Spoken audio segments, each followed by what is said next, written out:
Hi, I'm Bill Arnold. Thank you for listening to this podcast of Real Recovery. There are many more podcasts available at myfaithradio.com. Your support makes this possible. Thank you. You're listening to an encore presentation of Real Recovery. All right, a little different from our Fab 4 opening, but George, we are starting Real Recovery. Without the Beatles. Gosh, I was sitting here just relaxing, and we're on. This is on.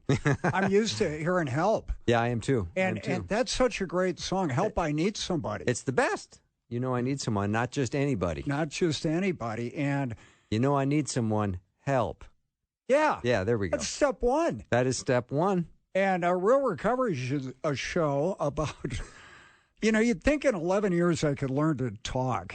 Maybe it's an age deal or too many parties when I was younger. It's one of the two. But what we talk about on this show is we have the real connection to God through Jesus. And if you're a Christian, you're in recovery because your life should be different than it was before. And if you're in recovery from a chemical issue, Bill, eating, shopping, gambling, drinking, whatever... Jesus is the way to not only help you stop, but have the life that he created you to have. If you're in recovery, you have a purpose. And when I'm working with guys, I tell them, hey, the great thing here, and most guys that are older than 25 don't have a lot of male friends. And the reason is they get out of college or high school, they start working, they get married, they have kids, and so they're working there with their family. They're lonely guys outside of their family, and of course that is primary, and that's great. But you get into recovery, not only do you have a purpose, you've got more friends than you could have dreamed of. Mm-hmm. And you have real important relationships. I know my horizontal relationships are good when my vertical relationship is good, and that's where it starts. Mm-hmm. I don't know if you know this, George, but I had... If you do, I got a good shot. Can we try that? Yeah, I like that. This week on my afternoon show, I had Jay Warner Wallace on. And Is he a cop? Yeah, well, he's a former retired Los Angeles homicide detective. That's not how I know him. He worked on cold cases, yeah. So anyway, he said, and it stuck in my brain all week, the gospel fixes all of your stupid. Well, some of us are work in progress. Yeah. I think it does, obviously, because what it does is focus on him instead of you. Right.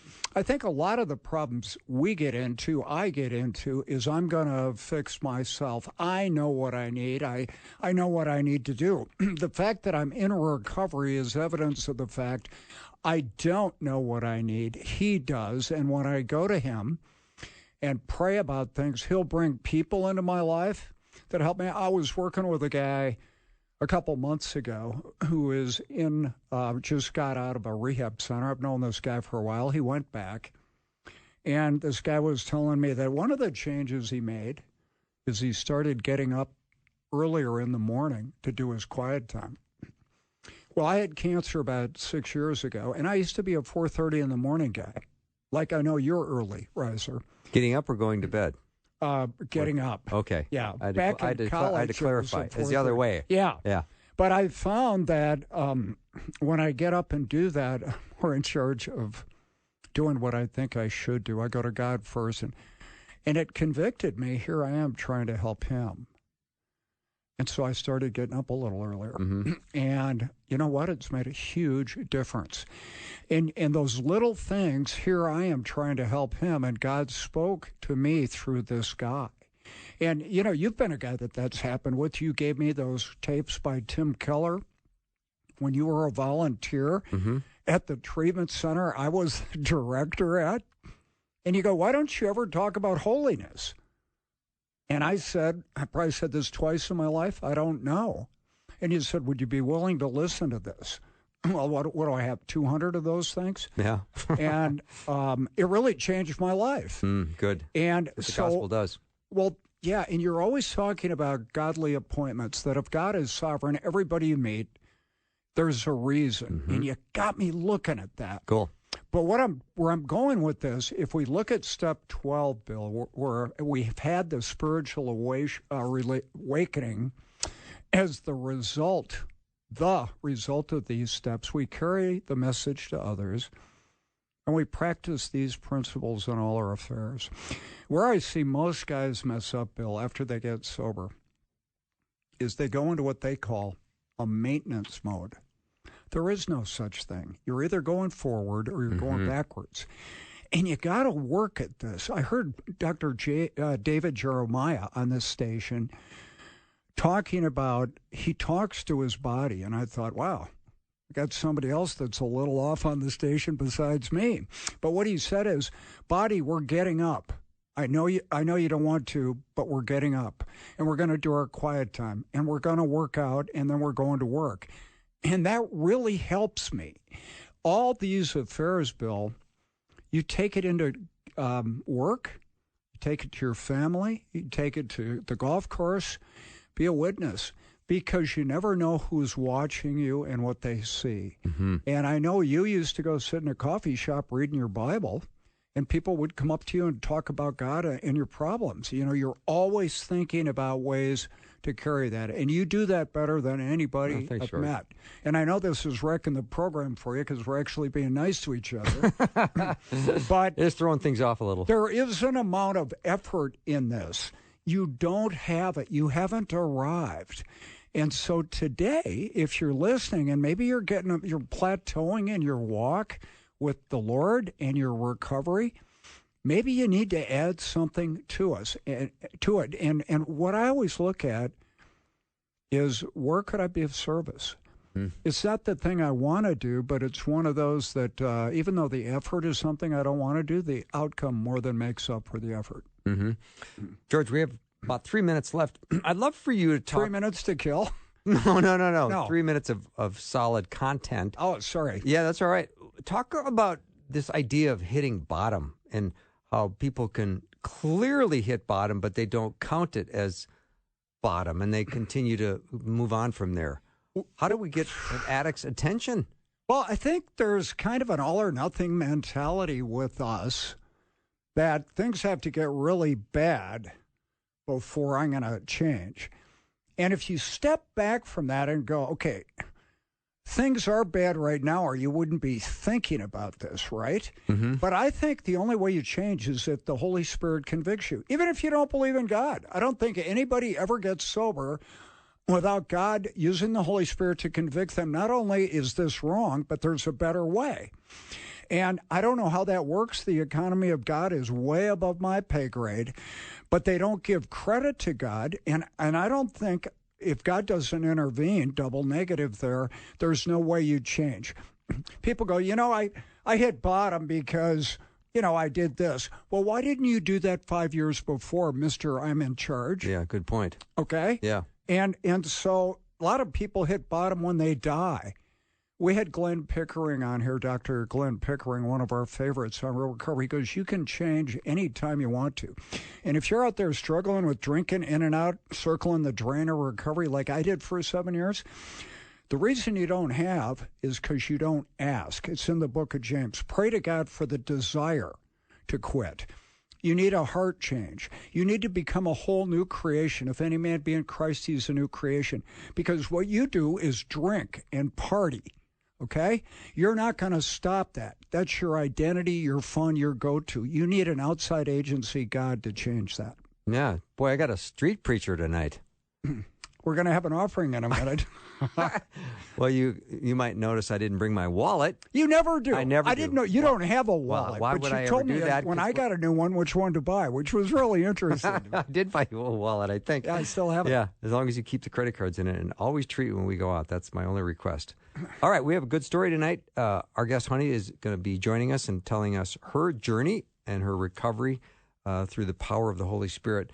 You are listening to Real Recovery. If this is the first time you have joined us, we're awfully glad you discovered our show, and we've got plenty at our website. You can go to myfaithradio.com. Check out the show page. It's called Real Recovery. We'll be right back.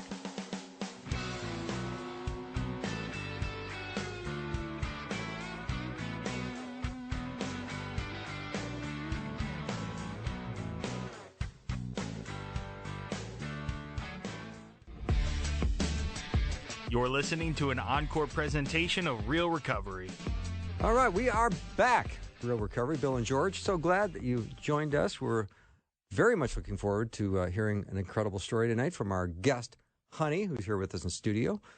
George, I know you've been anticipating this just like I have. Always, Bill. Yeah. Never get tired of hearing God's story in people. Absolutely. Honey, welcome to the show. Thank you. It's so nice to be here. Thank you so both. much. Well, now, George and I are always interested in finding out your humble beginnings, your childhood, and some of the ways in which you grew up and what family life was like. Did you go to church? What was that like? Sure. So I'm an Eagan native. I born and raised in the same house my entire life.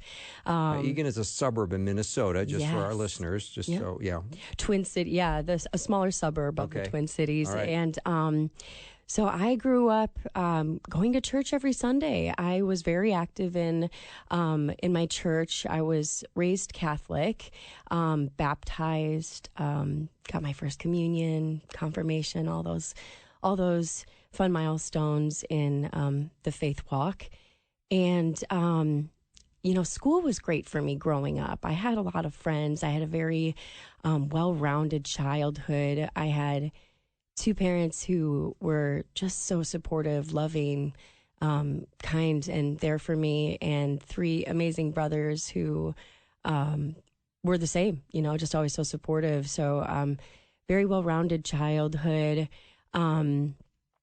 There were things such as bullying and stuff here and there, but that was never something that brought me to the wayside. I stayed on a path that I felt the Lord was always calling me to, and one of that was music. And I discovered my voice at a very young age. I was about 5 years old, and from there on out, I kind of just used my voice to express myself, never knowing that the voice He had given me was for something far bigger than just singing any old song. But through music and through childhood friendships and sports and a loving family, I felt very well equipped to move on to my teenage and adult years, where I then went out to New York and pursued theater and such. So, but that was kind of how I grew up, very active in the community, very active in my church.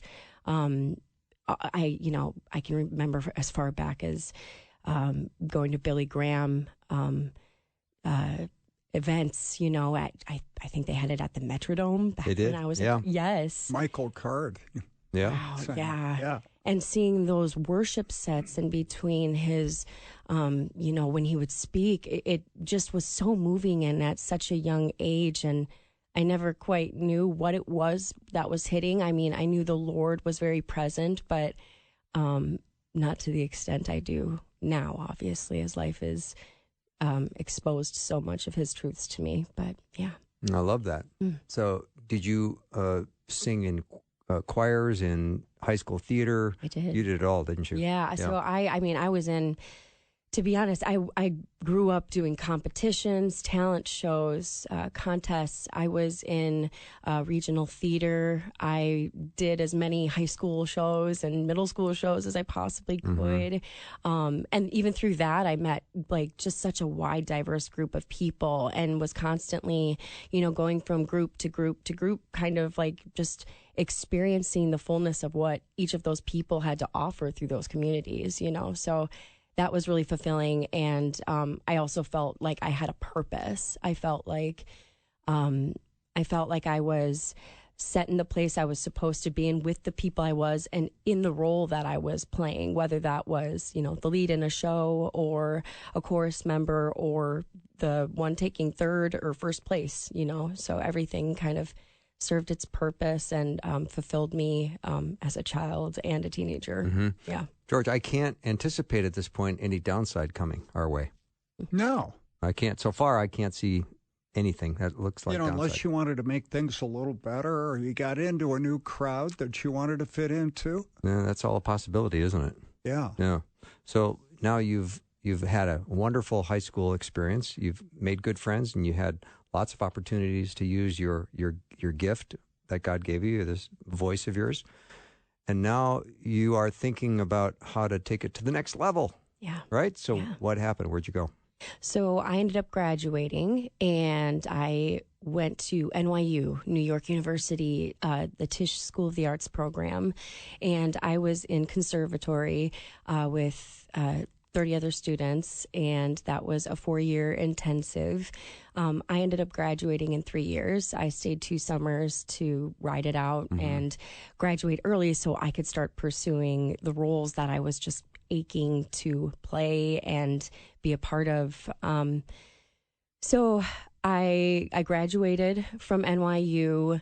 Again, friendships were kind of, I felt like I kind of went in and out of groups in certain ways, but with conservatory, you stick with those 30 people and they become like your family. And I developed really great friendships with those people. But through that, I felt like I started to lose a little bit of myself. I felt it was the beginning of my eating disorder, first off. I mean, I began to develop who I was based off of the community I was surrounded by and what I felt would get me, or what I was told would get me the most job opportunities. So with that, I felt like losing weight and changing my hair and changing how I looked would get me to the place that I needed for success. And I think through, especially through the beginning of that, I started to lose sight of who I was and who the Lord was calling me to be. And that persisted for a long time.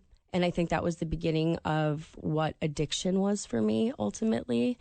So I finished school. I ended up touring. I did a bunch of shows regionally throughout the country. And throughout that process, my weight and the mental struggle of that was always in constant limbo. Pretty good start here, Billy. Yeah, it's a great start. And I got a lot of questions. I mean, the questions are brewing. Like, George, do you even know what conservatory means? Isn't that the place with the plants and stuff? See, I was afraid you didn't know either. You know, when she talked about New York City. You know what I think? I was School. thinking, okay, the shows, you're doing musicals and stuff. I would think, okay, you come from Minnesota or any other state and you go out there and the competition, the talent's got to be a lot better than here. Is that fair? Oh, by far. And I think that's why I started losing myself in it. I was like, how do I keep up? How do I keep up? And you know, auditions they were early in the morning and I was non-union. So I'd be waking up at like 4 a.m. so I could catch a subway to be in line by 5 so that I could wait until 8 o'clock when they opened the door. So, you know, so it was like a constant battle of like trying to feel like I needed to keep up with the world, but still battling this internal struggle of feeling like I wasn't good enough as I was and how I wasn't serving its purpose. So then through that struggle of eating, I ended up moving out to Los Angeles. I ended up doing the things I wanted to do with theater, but I felt like I had had enough of trying to mold myself to something, and I wanted to be my own artist and have my own music. And during this time I started a YouTube channel and was doing like covers of popular songs. And when I would do those covers, sometimes I would have gained a little weight or I would have lost a little weight, and it's just like the comments would be about weight, and it Not was music. not me. I mean, there were tons of comments about but music too. nevertheless.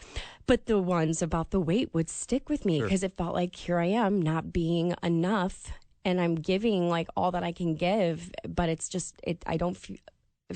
I mean, if that's all they're focusing on, like, again, like, how can I appeal and appease and apply myself to this world, you know? Because especially in entertainment, it's like you are selling yourself. And that was the idea that I wanted. I wanted to be a star. I wanted to be famous. I wanted a name. And, I mean, throughout the story, you'll hear that's so much different now. But I ended up being like, you know, no, I'm done doing the theater thing. I want to go do music. I want to go write my own stuff. I had done major competitions with Ryan Seacrest and had done shows on MTV. And I felt like music was where my heart was calling me, and it always had. I just thought that theater would be a great outlet for me, and it would help me express myself more. But I was finding that music was really the thing that was pulling me closer. So I ended up moving to Los Angeles, and my time there was a lot different than any other of my life. George, I have a question, and honey, maybe you can tell us what your eating addiction looked like. Sure. Full transparency, bulimia, anorexia, laxative addiction. Binging and purging kind of thing? Yeah, and binging for sure. Like, it wasn't just always like deprivation. Like, there were times when I'd go into extreme swings of constant eating, and I would gain a lot of weight and be extremely uncomfortable in gaining weight so fast too. So there were both. But the laxative addiction was actually what kind of broke that for me. My parents ended up seeing me in a show. I was in an off-Broadway show in New York, and my parents were coming to support me. And they were like, wow,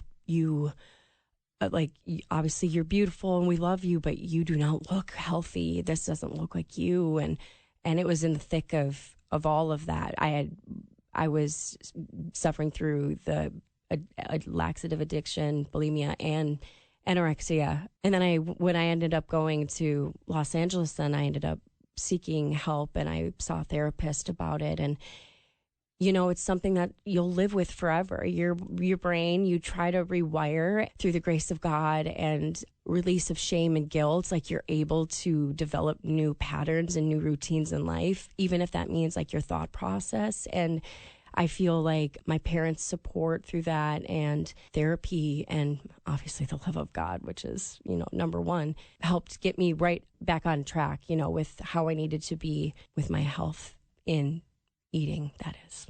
My experience, that's the toughest addiction to treat, because you have to eat.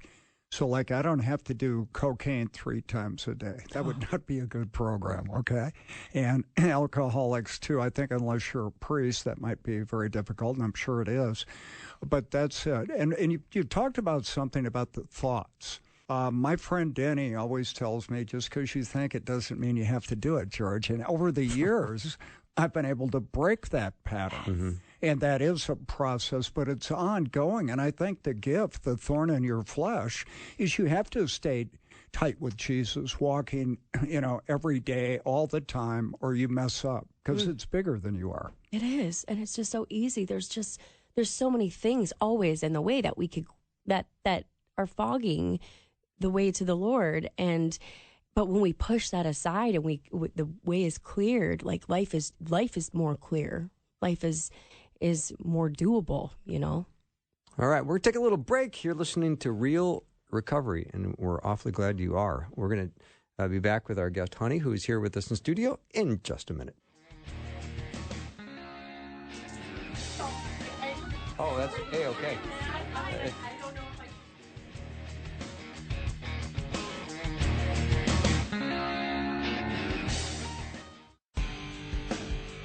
You're listening to an encore presentation of Real Recovery.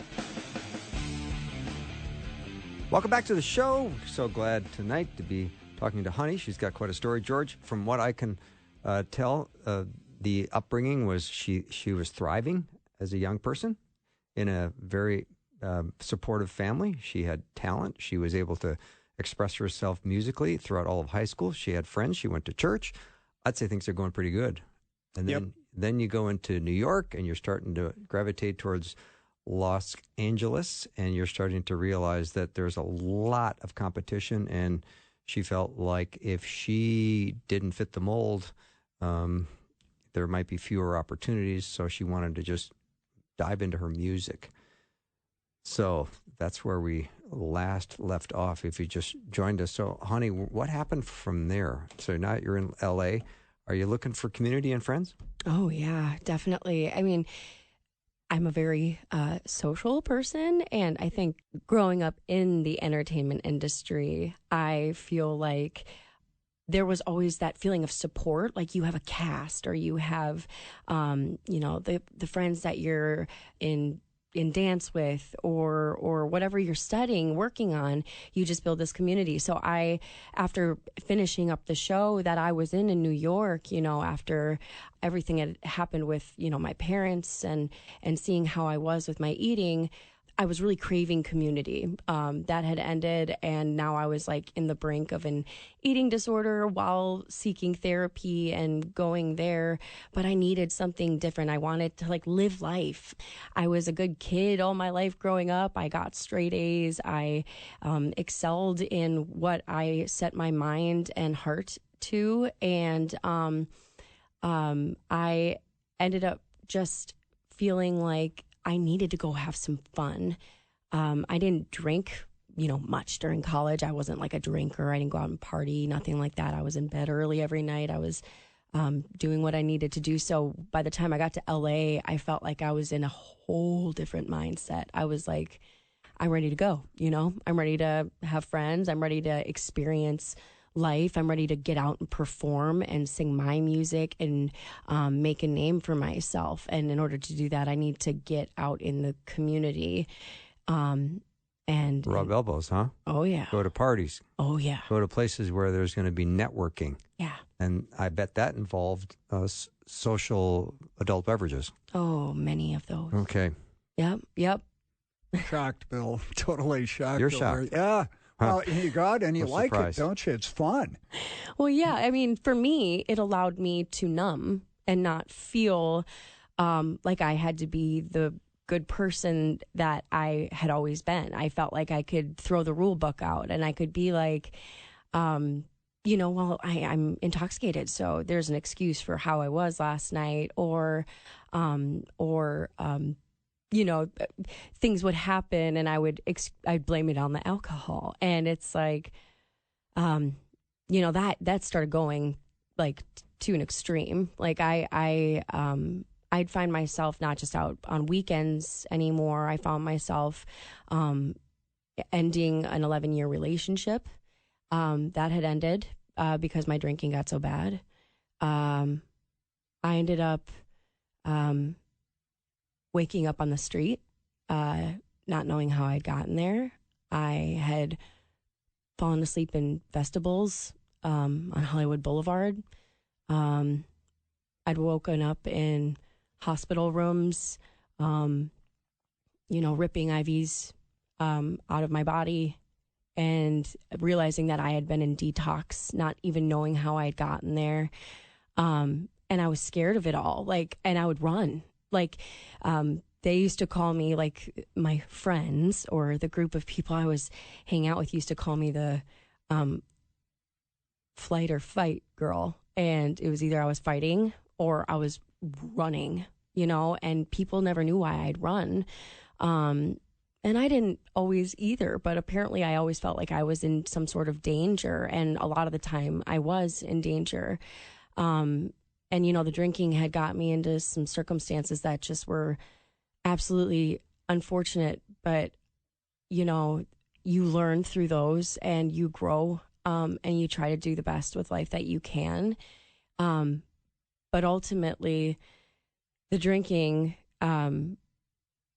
consistently got worse. And I started using other forms of drugs and finding myself just digging myself deeper and deeper into the grave and covering myself up, not wanting to see the light anymore and being like, this is the life I'm choosing now. And it was crazy to me because I went to church during all this. I went to church every Sunday still. And whether or not I was hungover or not from the night before, I still got myself up and went to church. And it was the one time that I felt like during worship that I could just be myself and not feel judged from anything that I had done the previous week. And Lord knows that I would get on my knees during those worship hours and just confess everything. I would just mentally and emotionally purge everything that I had done that week that I had felt so guilty and shameful of. And eventually there was just a part of me that was like, I can't be here anymore. I can't be in LA. I'm not in a relationship anymore. My faith is falling, and I'm falling short to my faith. And I couldn't see myself getting sober there, but I knew I had to. And I had friends that were sober there that were like, we're here for you. And even with that support, I knew I couldn't do it. So I ended up moving back to Minnesota then, back in 2019, about 3-4 months before COVID hit. And that was the greatest blessing I could have ever received, was moving back here to Minnesota, because everything changed. When I came back here, I went back to my roots. I went back to where God had formed me and where he grew me. And I mean, it wasn't an easy road coming back here either. And being here in the beginning, you know, I was still spiraling downward, still doing the same things I was doing out in LA. And but eventually that took a turn when, you know, I hit a few rock bottoms. Not even just one. Sometimes it doesn't take one rock bottom. Sometimes it does. I know many people that hit their rock bottom and they, you know, if they said, okay, that's enough. You know, I've met many people who have said, I haven't even hit a rock bottom, but I figured it out before I hit the rock bottom, you know. But Minnesota regrounded me and helped me resurface from drowning. What did you do to resurface from drowning? Well, I went, first off, I remember one of the last times I drank, you know, I had put a date on my calendar and I had said, you know, July 5th. July 4th is the last day. It's America's Day. I'm going to drink with the family up at the cabin and do what I'm going to do. And, but July 5th is my first day that I will not have a drink. And That's I remember, patriotic, Bill. That's nice. Yeah. I'm like sticking it to the man. No, I'm just kidding. No more beer for me. But no, and that's the thing too. I don't judge any of it. You know, everybody's path is their own path. So, but for me, I gave myself a cutoff. I had gotten in a few rough patches, you know, with the law, and I had been arrested, and when I was arrested, I was put in solitary confinement, and that was in the first month of COVID. And I'm getting really honest here, but I was in solitary confinement, and I remember they had a window in that room, and I looked up through it, and I saw the sun. After a night of not remembering much, and when I saw the sun, I saw the sun's face, you know, Jesus' face. And I just broke down crying in that room. And I was like, why is this happening to me? Why am I going through this? Like, why can't I get better? I know that I'm in here, and I know that you're in here with me. Like, why is the darkness covering us so much? Why can't I see you in here, you know? And I thought to myself, I know I'm going to go back to drinking because this is just unbearable living in this, but I don't know how to like even find a few days of relief, you know? And after that was the one that was like, okay, I gotta figure this out. So I went to my mom and I said, I need help. And she was like, let's go see someone to analyze like what kind of therapy and help and recovery process you're needing. Because we didn't know if I needed inpatient. We didn't know if outpatient would be doable because I had multiple jobs still. I was very functioning while still doing all of this. And we did. I saw someone, and she submitted me into a recovery trauma-based center in Eagan. River Ridge was the name. And through that, I had built a community that I was hoping for. And there were a lot of like nights. You know, I was outpatient, and we had 3 to 4 hours, 3 hours or 3 nights a week. So we had Tuesdays, Thursdays, and Fridays. They didn't want us going out on Fridays drinking, but during COVID, there was nothing open. So it's like the only thing that was open were alcohol stores. And it was so easy just to be like, I can literally see an alcohol store from my house. And it's so easy just to be able to walk across the street and do the transaction and have your way. But after that first day of not drinking on July 5th, which was really hard for me because I was driving back from the cabin, then I'm like, oh, I just like, now I'm going to do all these, like, I don't want to do anything. I just want to drink. But I ended up being like, you know what? No, like, you got laundry to do your laundry. No, you got grocery shopping to do your grocery shopping. So it's just like, it really was one action and one step at a time. And that was the same for the growing of my faith as well through it, you know, through community and through the exchanges of genuine smiles, not smiles that, you know, are put on or fake, but genuine smiles that are coming from a place deep within. You know, that's part of the building of the faith, that we get to smile again and start to feel what it's like to feel human and not numb because we don't feel we're enough or are worthy of something because of what we've done or what we've experienced. You know, recovery is for everyone. It's not just for alcoholics or narcotic users or, you know, overeaters, or undereaters or shopaholics or, you know, whatever your thing may be. It's for everyone because there's something that might be pulling us away from the Lord. And whatever it is that's pulling us away from the Lord is the thing that we need recovery from. Ultimately, we need to disassociate with that and just cling to Him. And through that process of clinging to Him, I've done so much with my life. It's been, it'll be 3 years, July 5th this year of 2023. And I never knew my life could be like this. I didn't know that, you know, 3 months in, I started to feel like myself again. I started to have feelings and emotions and lots of them. And I was like, oh, like, how do I feel this without feeling like I'm going to be spiraling in some way? And, you know, the Bible has been my therapy, and music, worship music, whether it's me singing it or me listening to it and receiving it. Writing has been a huge thing. I've completely redirected who I am as an artist. I was, you know, always seeking stardom and fame, you know, back before I really knew what this walk was and what this journey was. And now discovering it, I'm like, oh man, this is all for you. This is not about like us at all. It's for the glory of you. Like us, we are for the glory of you.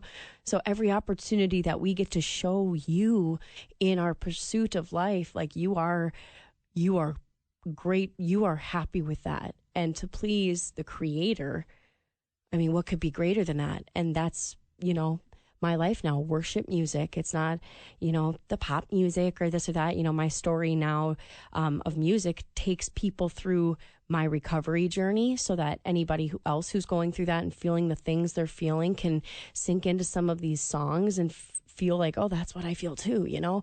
But now my faith journey is changing even more. And now I'm diving straight into worship and all music revolving around faith, because I feel like truly the greatest way to experience this life and to live the life that you were put here to live is through giving it all to Him and giving the glory to Him and giving Him all the credit. Because when we start to take that on, you know, ourselves fully, we lose sight of that humility. And once the ego grows, that's when, you know, where addiction starts to come in again. And when we can kill that ego and turn it up to Him, it's like we don't need to suffer anymore. He's already done the suffering for us. Yeah. All right. Amazing story. We're going to get back and hear some more. You are listening to Real Recovery. George and Bill and George. I always have to make sure I have that in the right order. Don't take that personally, George. And Rosie today. Anyway, Rosie filling in for Junior, so that's good. Junior's gone, yeah. Yeah, I don't know where is Junior? Do we know? All-Star Wrestling Contest or No, something? I don't think so. No, that was Alex. That was Alex, yeah. All right, we'll take a break. Be right back.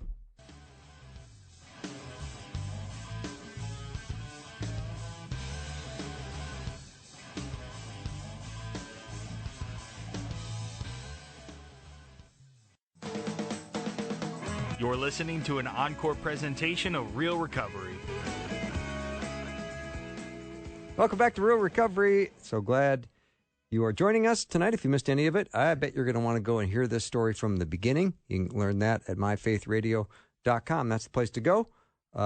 George, interesting way in which God orchestrates details in life.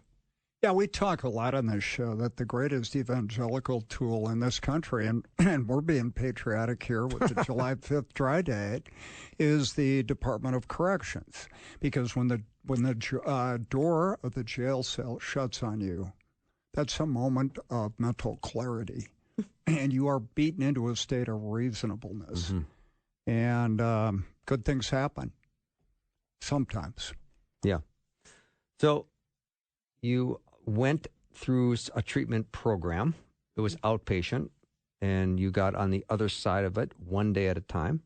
And through the strength of community and your time in God's Word and prayer and worship, you have maintained sobriety for 3 years. Yeah. That's fantastic. Are you still in that community? Do you have a recovery community that you I do participate in? Good. I do. And my partner, actually, he and I met in recovery, and we both are on the worship team now, too. So I'm like, it's amazing where God takes you in all places in your life, you know? And especially, I mean, I had my church community while developing my recovery community. So they both went kind of hand in hand. It would be like Monday nights would be for this, Tuesday nights would be for this. So I filled my weeks with things that not only I took pleasure in, but I felt like my purpose was being served in. So whether that was, you know, being with my girl group on Tuesday nights, hanging out, just having a good time and sharing my input on how my recovery is going, and being an ear to those who are, you know, trying to express how theirs is going. You know, it's just about that community. I mean, what do they say? That the opposite of addiction is connection. That was what it was all about. I was just like, how can I pursue this beautiful web that the Lord is spinning for me with all these people, and where am I seeing Him, and where am I feeling like He is calling me to be? And through that, through, you know, girl groups and my recovery community, we had Wednesday night gatherings that was co-ed. So I got to meet some of the men and got to experience like the women from the morning sessions. So it's like that grew even more. And church with my worship team. And I do Sunday church. We do Tuesday night care nights. We do Wednesday night youth. So now I'm dipping into like the younger generations, which I find is extremely humbling. Like, these kids are the future, and now I'm trying to like help guide them so that they're not going down a similar path that I faltered to, you know. And that's where it's been so far, and it's been nothing short of incredible, and the life that I'd always dreamed of living. And He's making even bigger plans. Like, He's taking me to Israel in October with a leadership group at my church, and I get to go on mission trips this summer, which I never would have thought I would have been able to go on. My job is giving me the time to do that. So it's like, look at all these doors that are opening. Sounds more exciting than a part in an off-Broadway play. Oh, far more. Yeah. Bigger role. You know, that's very interesting, that saying that the opposite of addiction is connection. Most people, when they say that, not you, miss the point of that. The connection is with God, not other people. It's God and then other people. And we hear that a lot from secular people, that it's about other people. That's a part of it, but I really think you don't get sober without the general providence of God. Because why all of a sudden when you go, hey, I love doing this, now I don't want to do it? That's a God thing, Bill, all the way. But if you are connected with God, you're going to want to be around other people. And what you've done is break patterns. You were living for yourself, which I'm really good at.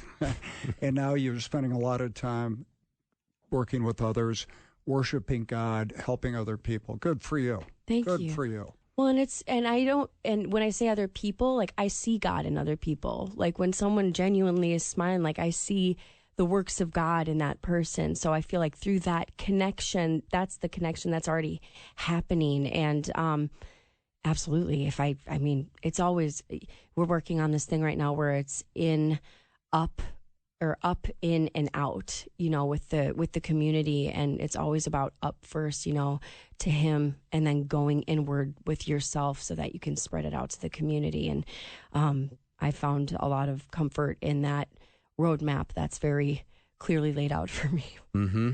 George, we have about 4 minutes left. And is there any piece of Honey's story that you want to go back and analyze or ask questions about? No, it was very interesting to see the progression, that we like this feeling, we seek this feeling out, we wind up having blackouts, and you'd think, boy, that would scare you.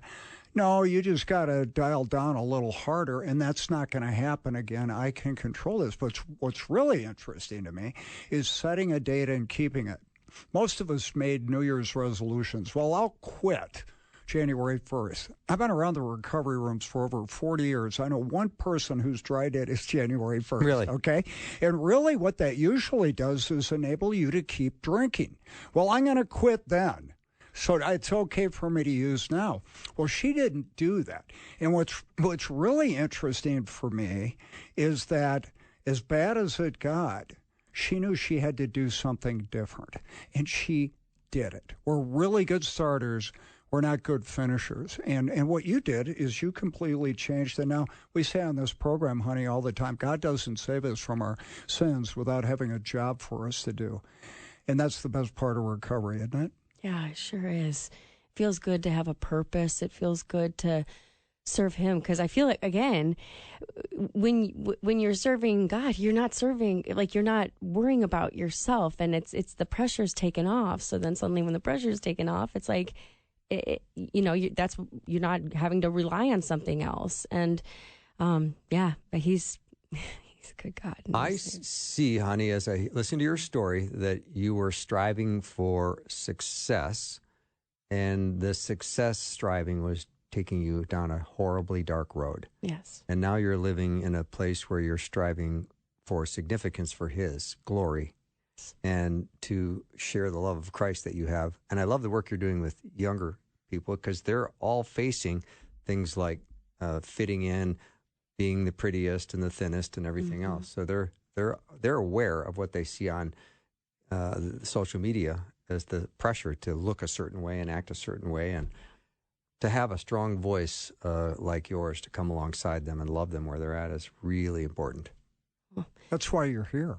Well, thank you. I feel humbled to be able to share my story and how God has worked in my life so graciously. And for anyone out there listening that feels like they're hopeless, or that their future isn't, there's not a potential future for you, that's just not the truth.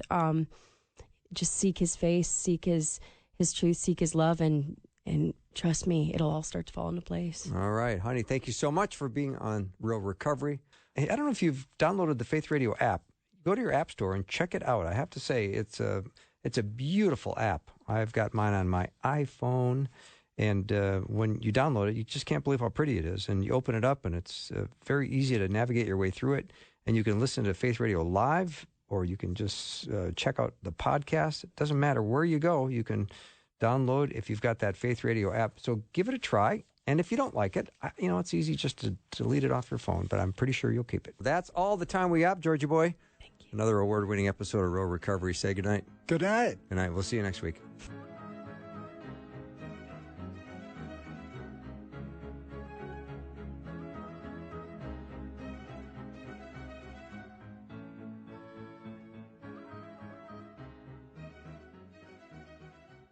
Thanks for listening. Programming like this is made available through your support. Information available at myfaithradio.com. On the latest episode of the Wow God Stories podcast, we go to Africa. I was raised in Sierra Leone in a community that truly lived the phrase, "It takes a village." Until one day, the world outside Anita's village broke in. I didn't grow up in a war zone, but I watched one unfold in the country I love. God brought hope to her story and many others through radical provision. God began to direct us towards Uganda, Africa. I was born and grew up in the countryside of Ethiopia. Nanjan I met in Kigali, Rwanda. Discover how God showed up in the middle of war, loss, and impossible odds in Africa. Stories that'll make you say, "Wow, God. Wow, God. Wow, God." Wow, God Stories. Wherever you get your podcasts.